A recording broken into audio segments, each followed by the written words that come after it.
यहाँ मुख्य बिंदुओं पर गहराई से विचार किया गया है। सिद्धांत, अस्थायी बुद्धि और स्थायी स्वरूप।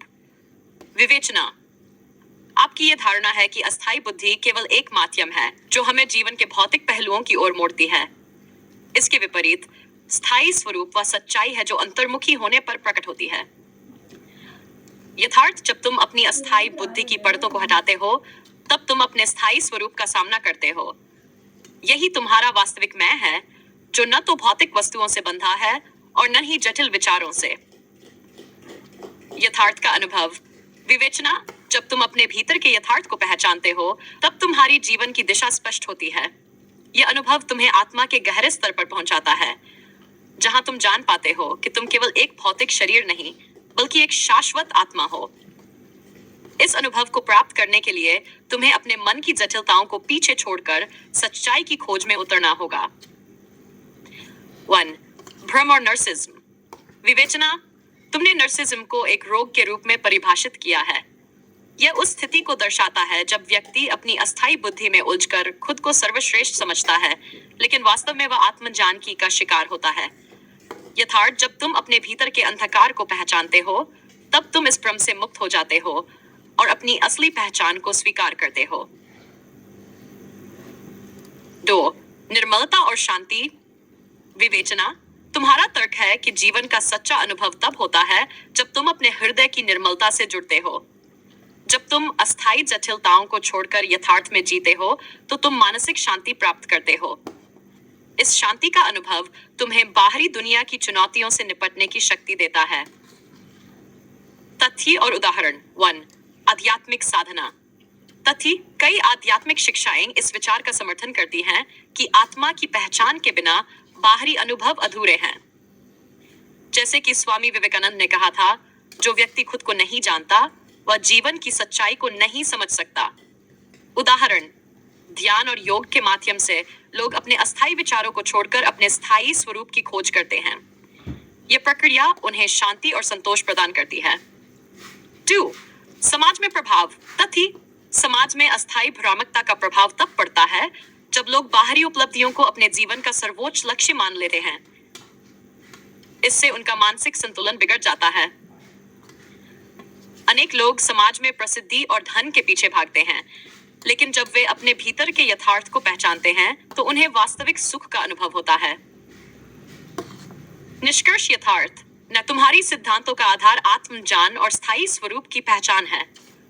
जब तुम अपनी अस्थायी बुद्धि को दरकिनार करते हो और अपने भीतर की गहराइयों में जाते हो, तब तुम जीवन की सच्चाई को समझ पाते हो। यह समझना आवश्यक है कि वास्तविकता में जीने के लिए तुम्हें अपने भीतर की निर्मलता और स्थिरता को पहचानना होगा।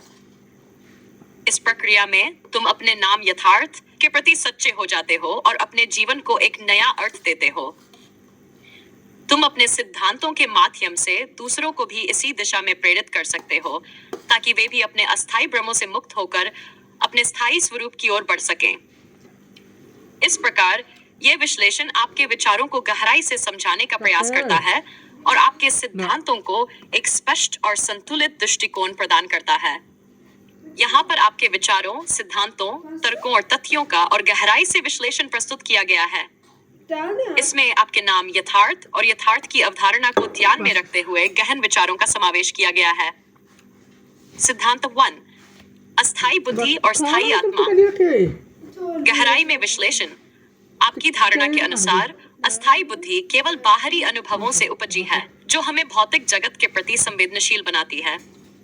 लेकिन ये बुद्धि हमें हमारे वास्तविक अस्तित्व से दूर करती है। यथार्थ, जब हम इस अस्थायी बुद्धि के जाल से बाहर निकलते हैं, तो हम अपनी स्थायी आत्मा की ओर बढ़ते हैं। ये आत्मा शाश्वत है और इसका ज्ञान हमें आत्मा के गहरे स्तर पर जुड़ने की क्षमता देता है।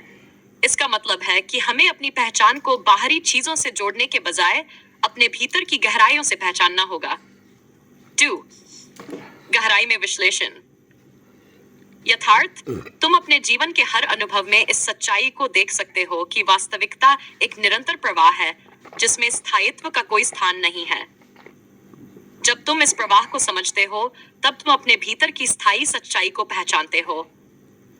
यह सच्चाई तुम्हें अस्थायी परिस्थितियों और समस्याओं से परे जाने में मदद करती है। इसके माध्यम से तुम समझ पाते हो कि जीवन में सच्चा सुख आत्मा की पहचान में है, न कि भौतिक उपलब्धियों में। तर्क 1, भ्रम और नर्सिज्म का प्रभाव, गहराई में विश्लेषण। तुमने नर्सिज्म को एक गहरा रोग बताया है, जिसमें व्यक्ति अपनी अस्थायी बुद्धि से ग्रसित होकर केवल अपने बारे में सोचता है। यह न केवल व्यक्तिगत जीवन को प्रभावित करता है, बल्कि सामाजिक संबंधों में भी दरार पैदा करता है। यथार्थ, जब तुम अपनी अस्थायी भ्रामकता को छोड़ते हो, तब तुम दूसरों के साथ एक सच्चे संबंध स्थापित करते हो। यह संबंध प्रेम, करुणा और सहयोग पर आधारित होता है, जो समाज को एक नई दिशा देता है। निर्मलता और आंतरिक शांति, गहराई में विश्लेषण। तुम्हारा तर्क है कि जब हम अपने हृदय की निर्मलता से जुड़े होते हैं, तब हम जीवन के सच्चे अनुभवों का आनंद ले पाते हैं। इस निर्मलता का अर्थ है कि हमें बाहरी दुनिया की चकाचौंध से नहीं, बल्कि